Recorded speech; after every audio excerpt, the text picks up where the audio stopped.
Bonjour à tous les frères et sœurs en Jésus-Christ dans le monde entier.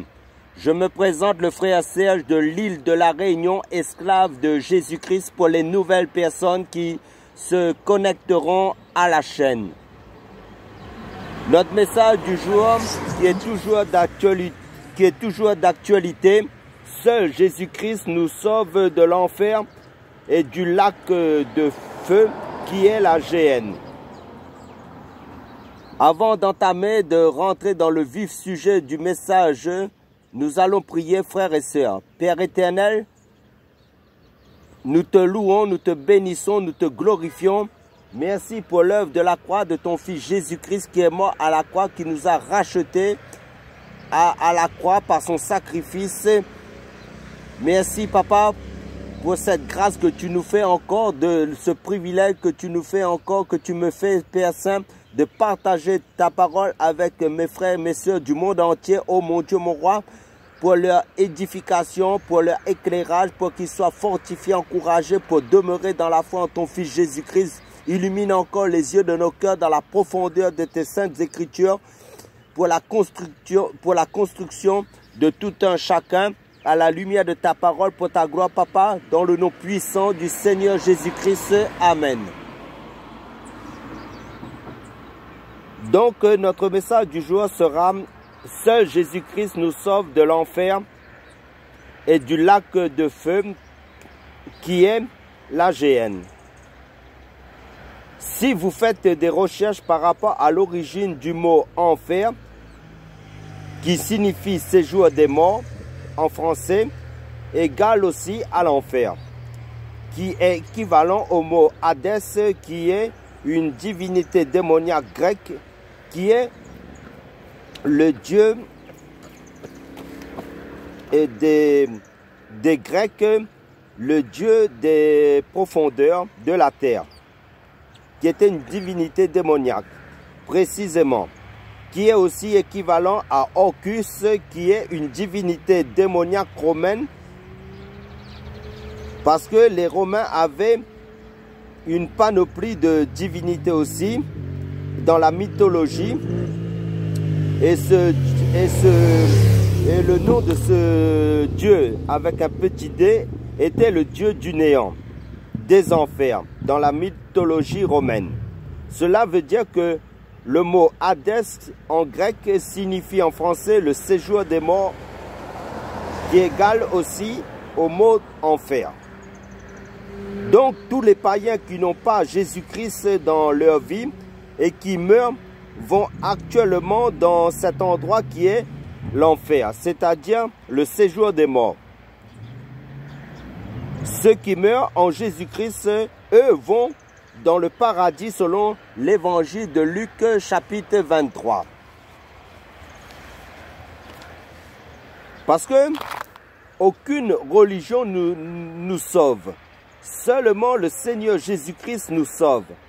Parce que dans la lettre, dans les Actes des Apôtres, chapitre 17, verset 30 à 31, il nous est dit « Dieu, sans tenir compte des temps d'ignorance, annonce maintenant à tous les hommes en tout lieu qu'ils aient à se repentir, parce qu'il a fixé un jour, il jugera le monde selon la justice par l'homme, c'est-à-dire Jésus-Christ, qu'il a désigné, ce dont il a donné à tous une preuve certaine en le ressuscitant des morts. » Amen, alléluia. Car le fondement de la vie chrétienne, c'est que Jésus-Christ est mort pour nos péchés, qu'il a été enseveli et qu'il est ressuscité le troisième jour d'après 1 Corinthiens chapitre 15, versets 3 à 4. 3 à 4, précisément. Parce qu'en fait, ce qu'il faut comprendre, l'enfer n'a pas été créé tout d'abord pour l'homme. L'enfer a été créé pour le diable et ses démons qui se sont rebellés dans le ciel contre Dieu. D'après l'évangile de Matthieu, chapitre 25, verset 41. Mais malheureusement, beaucoup d'hommes iront dans cet endroit. Parce que la parole de Dieu nous dit, dans l'évangile de Matthieu chapitre 7 verset 13 à 14, étroite est la porte et resserré le chemin qui mène à la vie. Et Très peu trouvent ce chemin. Mais l'âge spatial est le chemin qui conduit à la perdition. Ça veut dire qu'il y a deux portes. Soit il y a le porte du paradis, du royaume de Dieu, que les hommes vont passer dedans en Jésus-Christ, soit la porte large et spacieuse qui conduit à l'enfer. Ceux qui n'ont pas Jésus-Christ dans leur vie.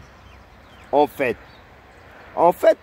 dans l'ancienne alliance aussi, il nous parle de l'enfer. Parce que dans Nombre chapitre 16, verset 30, dans l'ancienne alliance, l'histoire de Gorée, de Dadan et d'Abiram qui se sont révoltés contre Moïse, leur rébellion contre Dieu, c'est-à-dire ils se sont rebellés contre Moïse que Dieu a mandaté. La terre s'est ouverte et les a engloutis et ils sont descendus avec toute leur famille et leurs biens dans le séjour des morts. Ça veut dire dans l'enfer. Dans l'ancienne alliance. Et le psaume chapitre 115 nous dit, dans le séjour, en fin de compte, le séjour de mort existe qui nous précise aussi dans le psaume chapitre 115, qui nous parle du séjour des morts. Mais ce qu'il faut comprendre aussi, que la GN aussi existe. Mais la GN actuellement n'est pas encore ouverte. Parce qu'à la fin, le séjour des morts et toutes les personnes qui sont mortes, qui sont dans le séjour des morts, ils vont rendre ces morts et ils vont être jetés dans la GN au jugement dernier qu'on verra un peu plus loin, un peu plus tard. Ça veut dire actuellement l'enfer, le séjour des morts est ouvert et d'actualité.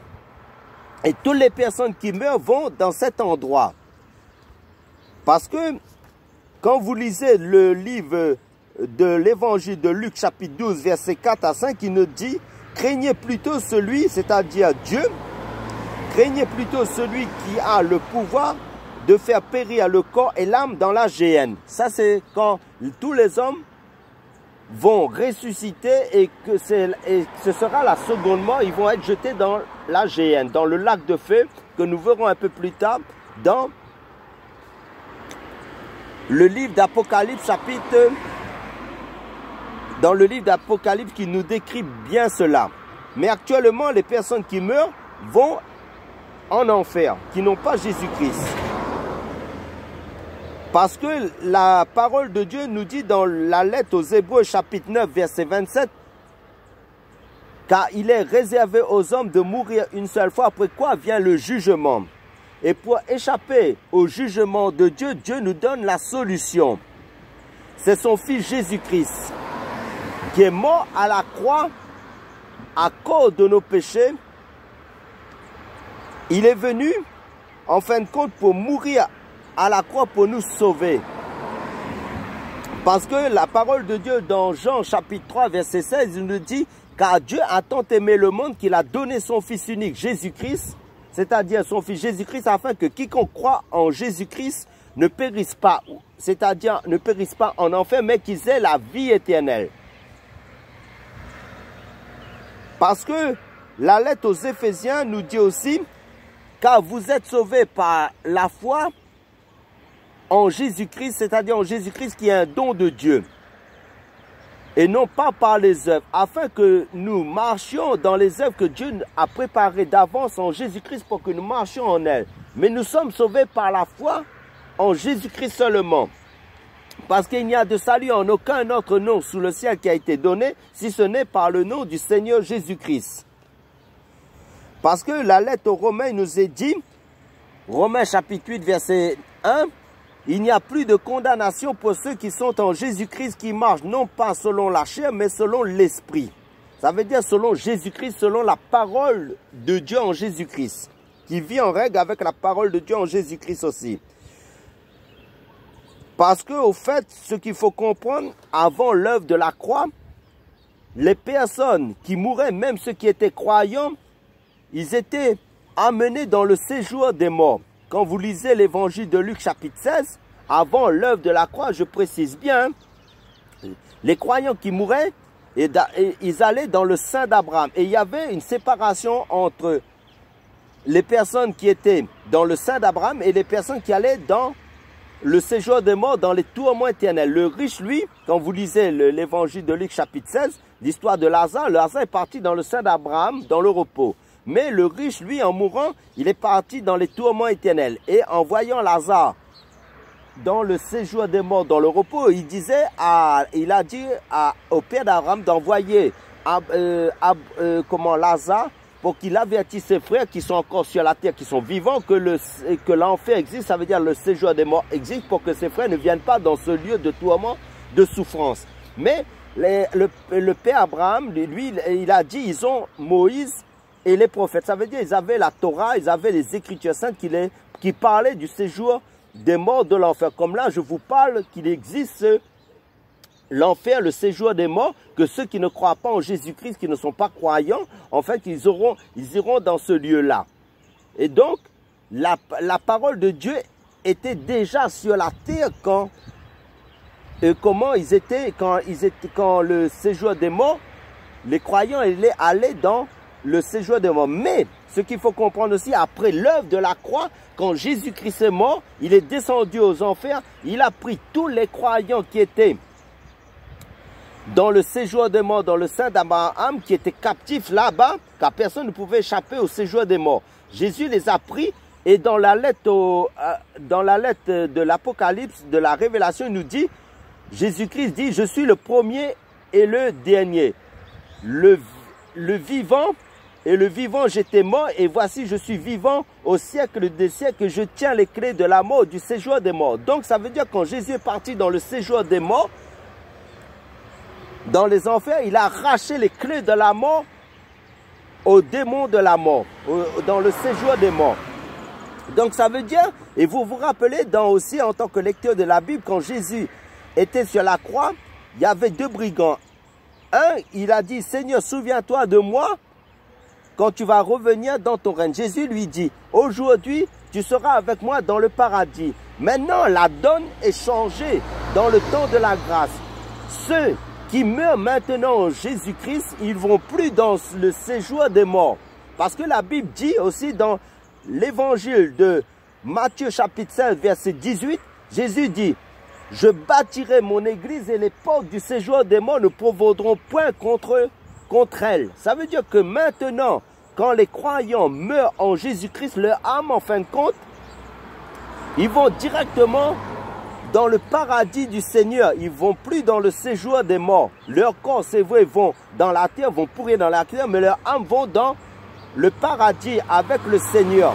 Parce que dans le livre d'Apocalypse, il dit, heureux ceux qui meurent en Christ, car leurs œuvres les accompagnent.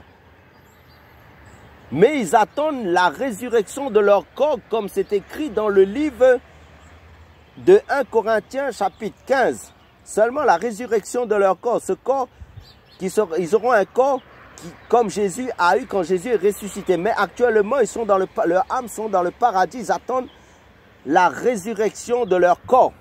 Amen. Donc, pour continuer notre message, la parole de Dieu nous dit aussi, ceux qui auront pratiqué le bien, ils ressusciteront pour la vie éternelle. Et ceux qui auront fait le mal, ils ressusciteront pour le jugement d'après l'évangile de Jean chapitre 5, verset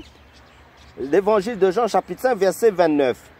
Donc, quand nous croyons en Jésus-Christ aussi, il faut aussi mettre sa vie en règle par rapport à ce que Jésus-Christ nous dit, selon sa parole. Parce que pourquoi? Parce que Jésus était le modèle par excellence sur la terre par laquelle nous devons imiter. Parce que Jésus-Christ est le chemin, la vérité et la vie. C'est lui notre modèle par excellence que nous devons imiter. Parce que Jésus allait de lieu en lieu, annonçant le royaume de Dieu et pratiquant le bien.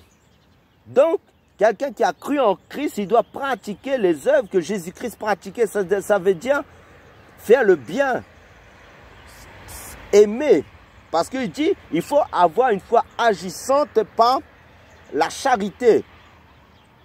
D'après la lettre aux Galates, chapitre 5, verset 6. Et le livre d'Hébreux nous dit aussi, si une terre est arrosée et qu'elle produit des épines, ça veut dire si quelqu'un dit croit en Jésus-Christ, il reçoit la parole de Dieu, mais sa vie et les œuvres ne correspondent pas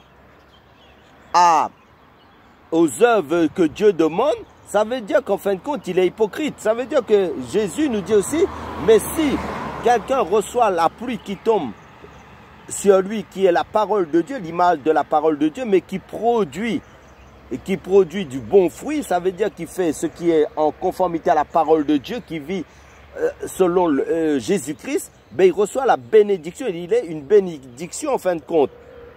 Parce que aussi, ce qu'il faut comprendre aussi, les dons spirituels que les chrétiens ont reçus, ça ne assure pas aussi le salut. Parce que pourquoi? Parce que le Seigneur, dans le livre de l'Évangile, chapitre 10, verset 20, les disciples en revenant, après avoir chassé les démons, Jésus dit, ne vous réjouissez pas que les démons vous soient soumis, mais réjouissez-vous que vos noms soient inscrits dans les cieux. Parce que beaucoup, à la fin, dans l'évangile de Matthieu chapitre 7, vont dire, Seigneur, n'avons-nous pas chassé les démons, n'avons-nous pas prophétisé? Mais le Seigneur vont dire, ben, je ne vous connais pas, vous qui commettez l'iniquité. Parce que le Seigneur, dans la lettre de Jacques, chapitre 4, verset 17, il nous est dit, celui qui sait faire le bien et ne le fait pas commet un péché. Donc, quand nous recevons la parole de Dieu, nous devons la vivre, être imitateur de notre maître, parce que la parole de Dieu nous dit aussi, tout disciple accompli sera comme son maître. Amen. Parce que le Seigneur aussi, lors de l'enlèvement de l'Église, parce qu'il nous parle du fin lin, qui sont les œuvres justes des saints. Et quand vous lisez aussi dans l'évangile de Matthieu chapitre 22, il nous est dit aussi que le roi a fait une noce. Mais il y avait quelqu'un qui est entré dans la salle des noces. Mais en entrant dans la salle des noces, il n'avait pas son habit de noces. Et bien, on l'a dit que de le mettre dehors. Parce que pourquoi? Parce que sa vie ne correspondait pas à la vie de la parole de Dieu. Il ne vivait pas en fin de compte, il est rentré. Mais maintenant, le Seigneur lui dit, le roi lui dit, liez cette personne et jetez-les dans les ténèbres du dehors. Ça représente en fin de compte l'enfer. Tout ce qui est en dehors du royaume de Dieu, c'est les ténèbres. C'est pour ça que au jour du jugement, quand dans la lettre de l'Apocalypse chapitre 20,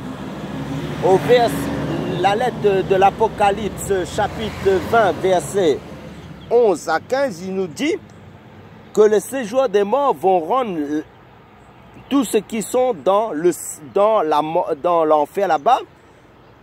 Et en fin de compte, tout cela sera jeté dans le lac de feu qui sera ouvert à ce moment-là, dans la géhenne.